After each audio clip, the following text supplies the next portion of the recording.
This is the Keeper of the Seven Realms. Subscribe.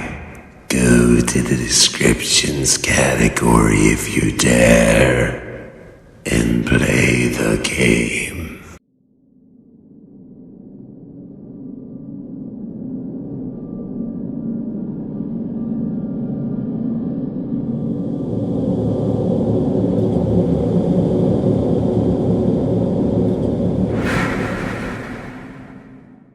Escape from the Pale Snatchers. You decide that there is only one thing to do, and you quickly rip your shirt in half and wrap the halves around your feet as a makeshift pair of shoes. Not wasting another second, you gingerly dash across the lava field searching for a pair of boots with the Pale Snatchers fast on your heels. You frantically search for anything to use as a weapon or for the slight hope of finding a pair of boots. But nothing is around you but rock. You decide to head uphill hoping that you might find a stick that you could use to fight them off. But like before, you come up empty. Sweat runs down into your eyes as you finally reach the top of the hill and peer down at the bleak landscape behind you, and coming up the hill, you can see a swarm of the Pale Snatchers heading your way. On the other side of the hill is more of the black smooth lava field. You are about ready to turn your head, when something bright reflects off of the sun from your advantage. You cannot make it out, but hoping that it might be something you could use to defend yourself with, you run downhill towards it. Along the way, the sharp stone starts shredding through your makeshift shoes, and by the time you get to the bottom, your feet are becoming a bloody mess. Seeing a split in the ground before you, you stop and stare awestruck for a moment, trying to comprehend what you are seeing. Before you is a chasm filled with hundreds and hundreds of discarded boots, rotting socks, and other pieces of clothing. The sight of all of this stuff just lying in the sun is too much, and you sit down on the ground and study it. How could there be so many boots and other pieces of clothing rotting in the sun? How did it all get here, you wonder, and then a memory sparks in your mind. You remember watching a video about people going missing in national and state parks for years. When some of the bodies are found, they are missing their shoes and socks. Could this be what had happened to them? They were turned into those Pale Snatchers. If so, this would make sense, since ghosts do not need clothes, boots, and guns. The shock finally wears off and the reality of your situation comes back to you. You quickly glance back towards the hill. The Snatchers have made their way over the crest of the hill and are now coming down the other side. Getting back up to your sore feet, you make your way down to the piles of clothing. You spot a pair of brown boots and hold them next to your feet. The boots match your size, and you pick up a pair of old socks and remove your shirt shoes. You pull the socks over your bloody feet and you slide your feet into the boots and tie them. Glancing around, you realize that the Pale Snatchers are almost upon you. Deciding any direction is about the same as any other direction would be, you randomly pick a direction and dart across the black surface of the lava field with the Pale Snatchers in hot pursuit behind you.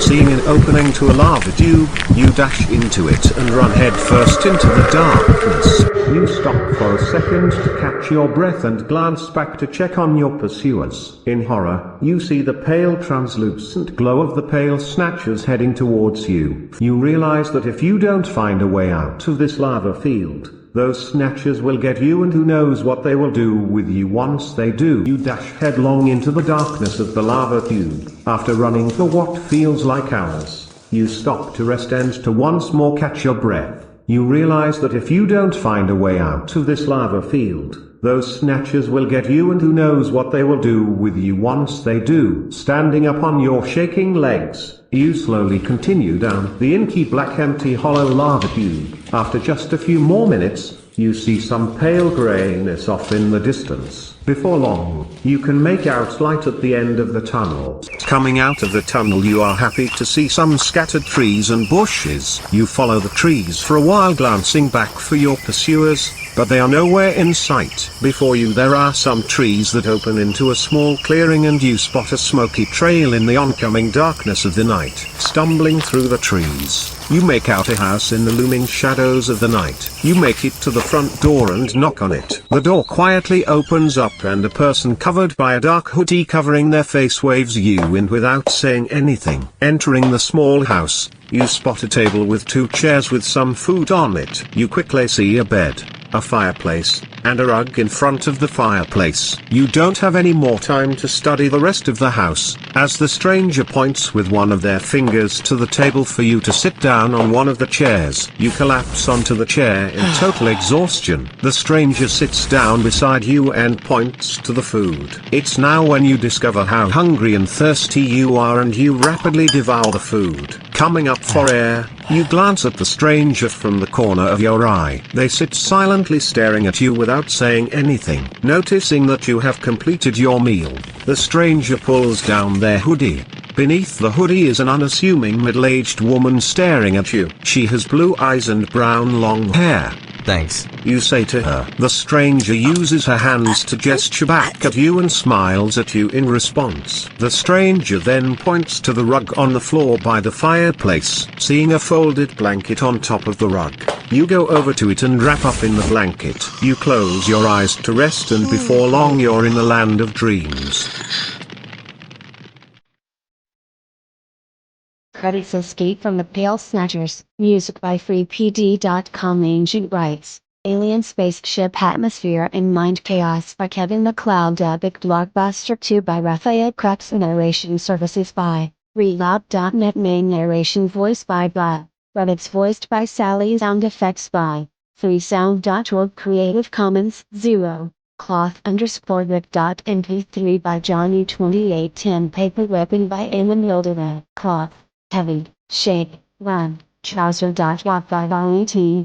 Fire and Start by Fupas by Boot 69. Knocking on the Door by Loda. Coronavirus Spirit.mp3 by Aldo Valve by Bravasets. Walking in a Gate.walk by Architect 456. Attribution 4.0. Running. Eyes. A.walk by Inspector www.shell.co.uk. A freesound.org footstep on sidewalk with lights available. Having a sound effect by Garuda 1982. License https://freesound.org/s/5703778/ attribution 4.0 king_heart.org by a channel. https://freesound.org/s/5244866/ license attribution 4.0 rockflowing.org by Lincoln. https://people/lincoln/sounds/60085/ license attribution 4.0 Lund. Realistic. A.walk by Inspector www.shell.co.uk. A freesound.org written. City songs. A.walk by Inspector www.shell.co.uk. A freesound.org folks being in 2021 Las Vegas.mp3 by David Paulides. License https://freesound.org/s/5929331/ attribution 3.0. Lord Bacon says a large shout out to you all for the use of your sounds. Other sound effects by Daniel Martin. Daniel A. Martin. All rights reserved. 2023.